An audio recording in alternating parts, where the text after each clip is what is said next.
Boa tarde, povo. A paz. A paz para todos. Hoje nós estamos com visita aí, ó, aqui no quintal de novo. O tempo tá bom. Hoje é 26, é isso? É. 26. E estamos aqui com os queridos irmãos aqui, ó. Jurandir, a esposa. Eu nunca lembro o nome. Flávia, né? Eu sou meio devagar para nome. Então, o Nando, né? Para quem conhece aí, que é da área de hobby e veio aqui nos visitar hoje, honrar com a presença da família. O filho deles, né? Fernando, né? Fernando Miguel. Tá lá junto com a Joana fazendo bagunça, né? E a gente veio aqui honrar a palavra e fazer o término da leitura do livro de Apocalipse, que o Pai pediu para nós, né? E a gente dá sequência agora a partir do capítulo 20. Então vai só até 22, hoje termina, né? Então agora fiquem aqui com essa pessoa linda. Nisso, vi um anjo descer dos céus com a chave do abismo insondável e uma corrente pesada na mão. Ele prendeu o dragão, aquela velha serpente que é o diabo. Aleluia, vai prender mesmo. Amarrou com correntes durante 1000 anos e o jogou dentro do abismo insondável. Depois o fechou e pôs nele um lacre, de modo que ele não podia mais enganar as nações até que os 1000 anos tivessem terminado. Depois disso ele seria solto novamente por um pouco de tempo. Então vi tronos, e neles estavam sentados aqueles que tinham recebido o direito de julgar. E vi as almas daqueles que tinham sido decapitados pelo seu testemunho a respeito de Jesus, por proclamarem a palavra de Deus, e que não tinham adorado a besta ou a sua estátua, nem aceitado o sinal dela na testa ou na mão. Eles ressuscitaram e aí reinaram com Cristo durante 1000 anos. O restante dos mortos não voltou à vida enquanto os 1000 anos não tinham terminado. Esta é a primeira ressurreição.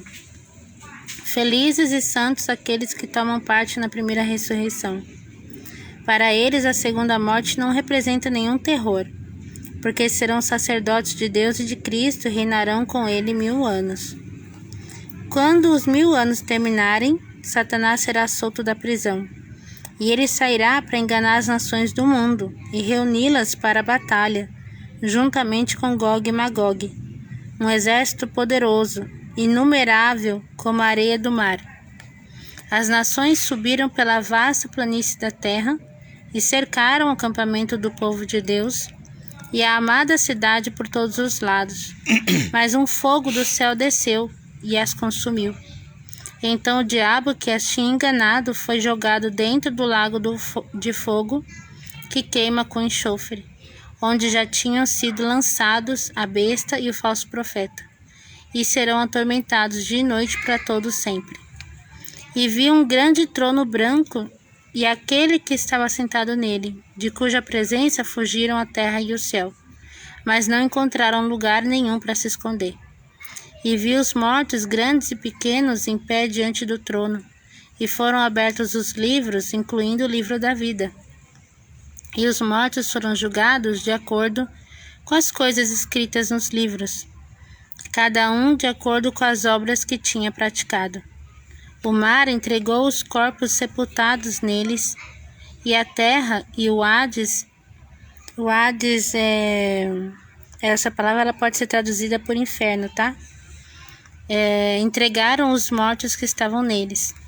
Cada um foi julgado de acordo com as suas obras, e a morte e o Hades foram jogados no lago de fogo. Esta é a segunda morte, o lago de fogo. E se o nome de alguém não estava registrado no livro da vida, esse foi lançado no lago de fogo. Então vi uma nova terra e um novo céu, porque a primeira terra e o primeiro céu haviam desaparecido, e o mar já não existia mais. Eu, João, vi a cidade santa, a nova Jerusalém, descendo de Deus e vindo do céu. Era uma vista gloriosa, linda como uma noiva que vai se encontrar com seu noivo. Eu ouvi um alto brado que vinha do trono dizendo: atenção, a morada de Deus agora está entre os homens, e ele morará com eles, e eles serão seu povo. Sim, o próprio Deus estará entre eles e será o seu Deus. Ele enxugará todas as lágrimas dos olhos deles, e não haverá mais morte, nem tristeza, nem choro, nem dor. As coisas antigas já passaram. E aquele que estava sentado no trono disse: veja, eu estou fazendo nova todas as coisas. Então ele me disse: ponha isto por escrito, porque o que eu lhe digo é verdadeiro e digno de confiança. E continuou: está terminado. Eu sou o Alfa e o Ômega, o princípio e o fim. A quem tiver sede, eu darei de graça as fontes da água da vida. Aquele que vencer herdará todas essas bênçãos. Eu serei o seu Deus e ele será o meu filho. Mas os covardes, aqueles que são infiéis a mim, os corruptos, os assassinos, os que cometem imoralidade sexual, aqueles que praticam feitiçaria, os adoradores de ídolos e todos os mentirosos, o destino deles é o lago de fogo que arde com enxofre. Esta é a segunda morte. Então um dos 7 anjos que haviam derramado os vasos que continham as 7 últimas pragas veio e me disse: venha comigo, que eu lhe mostrarei a noiva, a esposa do Cordeiro. Numa visão, ele me levou em espírito ao pico muito alto de uma montanha, e de lá eu contemplei aquela magnífica cidade, a Santa Jerusalém, descendo dos ares, vinda de Deus. Estava cheia da glória de Deus e cintilava e fulgurava como uma pedra preciosa de cristal puro como jaspe. Os muros dela eram grandes e altos, com 12 portões guardados por 12 anjos. E nos portões estavam escritos os nomes das 12 tribos de Israel. Havia 3 portões de cada lado, norte, sul, leste e oeste. Os muros tinham 12 pedras nos alicerces, e nelas estavam escritos os nomes dos 12 apóstolos do Cordeiro. O anjo segurava na mão uma vara de medir feita de ouro para medir a cidade, os seus portões e os seus muros. Quando ele a mediu, descobriu que era quadrada, com a mesma largura que o comprimento. Ele mediu a cidade com a vara. Tinha 2.200 quilômetros de comprimento. A largura e a altura eram iguais ao comprimento. Então ele mediu os muros e viu que tinham 64 metros de espessura, segundo a medida padrão usada pelo anjo. A cidade era de ouro puro, transparente como vidro. O muro era feito de jaspe e foi construído sobre 12 camadas de pedras de alicerce ornamentadas de pedras preciosas.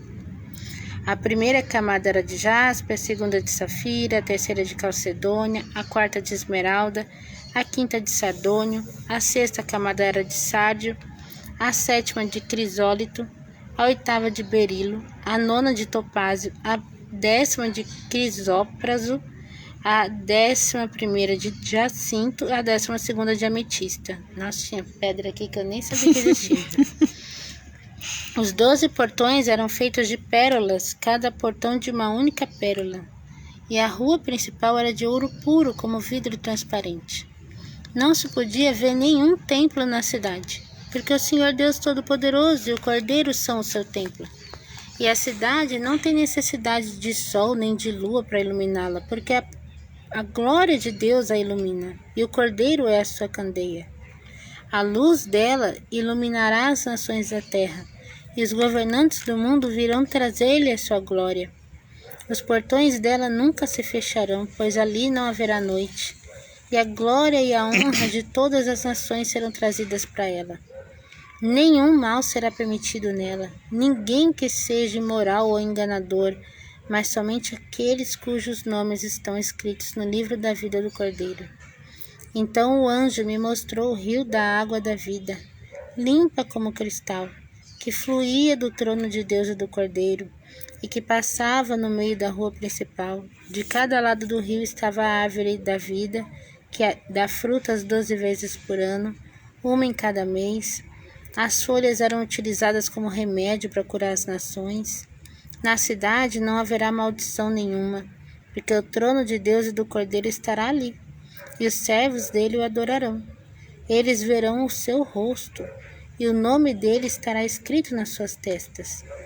E ali não haverá mais noite, não haverá necessidade de luz de candeia ou de luz de sol, porque o Senhor Deus será a luz deles, e eles reinarão para todo sempre. Então o anjo me disse: essas palavras são verdadeiras e dignas de confiança. O Senhor Deus, que dá o seu espírito aos profetas, enviou o seu anjo para dizer a você que isso acontecerá brevemente. Eis que venho em breve. Felizes aqueles que guardam as palavras da profecia deste livro. Eu, João, vi e ouvi todas essas coisas, e caí no chão para adorar o anjo que as mostrava a mim. Porém ele me disse outra vez: não faça isso, eu também sou servo como você e seus irmãos, os profetas, bem como todos aqueles que atendem à verdade declarada neste livro. Adore a Deus. Então ele me ordenou: não esconda o que você escreveu, porque o tempo do cumprimento está próximo. E quando chegar aquele tempo, todos os que praticam o mal o praticarão cada vez mais. Aquele que é imundo se tornará cada vez mais depravado. Os homens de bem continuarão a praticar o bem. Aqueles que são santos prosseguirão em santificar-se.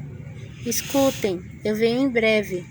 A minha recompensa está comigo para retribuir a cada um de acordo com as obras que praticou. Eu sou o Alfa e o Ômega, o primeiro e o último, o princípio e o fim. Felizes todos os que lavam as suas vestes para terem o direito de comer do fruto da árvore da vida e de entrar pelos portões da cidade. Do lado de fora da cidade estão aqueles que cometem pecados nojentos: os feiticeiros, os que praticam imoralidade sexual, os assassinos, os idólatras e todos os que praticam a mentira. Eu, Jesus, enviei o meu anjo a vocês para contar todas essas coisas às igrejas. Eu tanto sou a raiz quanto o descendente de Davi. Eu sou a brilhante estrela da manhã. O Espírito e a noiva dizem: venham.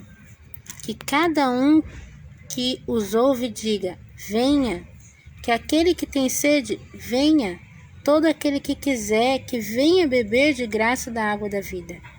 Declaro a todo aquele que ouve as palavras deste livro: se alguém acrescentar qualquer coisa ao que está escrito aqui, Deus acrescentará a ele as pragas descritas neste livro. E se alguém tirar qualquer parte dessas profecias, Deus tirará a sua participação na árvore da vida e na cidade santa que são descritas neste livro. Aquele que disse todas essas coisas declara: sim, eu venho em breve. Amém. Vem, Senhor Jesus. A graça do Senhor Jesus Cristo esteja com todos vocês. Amém. Amém. E aí, algo a acrescentar de vocês? Depois dessa palavra não tenho o que acrescentar. Sabe que vai cumprir-se e está se cumprindo. Uhum. A gente crê e guardar no coração todo o ensinamento que a gente tem e o entendimento que a gente tem. É o mais importante. Que existe uma promessa, né? Embora venham as lutas, as perseguições, os problemas, existe uma promessa para aqueles que seguem a Cristo e a recompensa vem. Isso aí. É bom receber os amigos, né? Muito bom. É. E aí, esposa? Alguma coisa? Ah, não, eu fico emocionada. Muito lindo. É, eu só queria agradecer a presença do casal de amigos, né, irmãos em Cristo. Só queria acrescentar o último verso, né, que tem que ser ressaltado. Hoje a gente vive em momentos bem complicados, onde inclusive no que diz ali num dos últimos versos Vou traduzir com as minhas palavras, tá? Mas tipo, não altere nada do que foi escrito. O que está escrito foi dito por mim, Deus, o Pai, né? Se alguém alterar isso, recairá sobre ele tudo o que a justiça final tende a cobrar. Então, esses que conhecem a palavra e tentam manipular ela, tomem muito cuidado. Qualquer coisa que você adicione ou retire, e isso já aconteceu, inclusive no próprio livro sagrado, por causa de pessoas que detêm o poder, ou religioso, ou qualquer segmento, e que fez isto, no juízo final vai ser cobrado isso deles. E a única coisa que nós podemos fazer é recorrer ao Pai, porque só Ele pode nos salvar. Andar aqui na terra não é fácil. Nós temos muitas dificuldades. São muitas as aflições que nós temos e é nos oferecido muita coisa material para suprir o que realmente a gente necessita, que é o lado de andar com Deus. A parte espiritual é o principal. Então a gente tem que valorizar estar com o Pai, viver a palavra e andar corretamente, mesmo que seja difícil e as coisas da vida venham muito mais fáceis, né? Para tentar sanar aquilo que a gente acha que tem falta, mas o que a gente tem falta realmente é Deus no nosso coração. É uma dádiva ter esse livro aqui e poder ler ele. Uhum. Agora, mesmo em outras nações que as pessoas não têm esse acesso, quando Deus quer, Ele planta essas palavras no coração da pessoa, né? E a coisa vai acontecendo, sabe? Então, se você tem esse acesso, dê muito valor e preserve, né? Ao invés de deturpar. Amém. É isso. Então, nesse domingo abençoado por Deus, onde a gente recebeu pessoas que a gente gosta tanto. Agora né? vamos comer torta de limão, né? Agora a gente vai para a parte que todo mundo fala, né? Que quem é crente come bastante. Né? Então, né? Então vamos tomar café, né? E celebrar essa união em Deus, que é o que a gente precisa mais, tá? Fiquem na paz. Um abraço a Amém. todos os amigos. Tchau, Prazer tchau. estar com essa família abençoada aqui. Amém. A qual nós amamos. Amém, amém. Até mais. Até mais.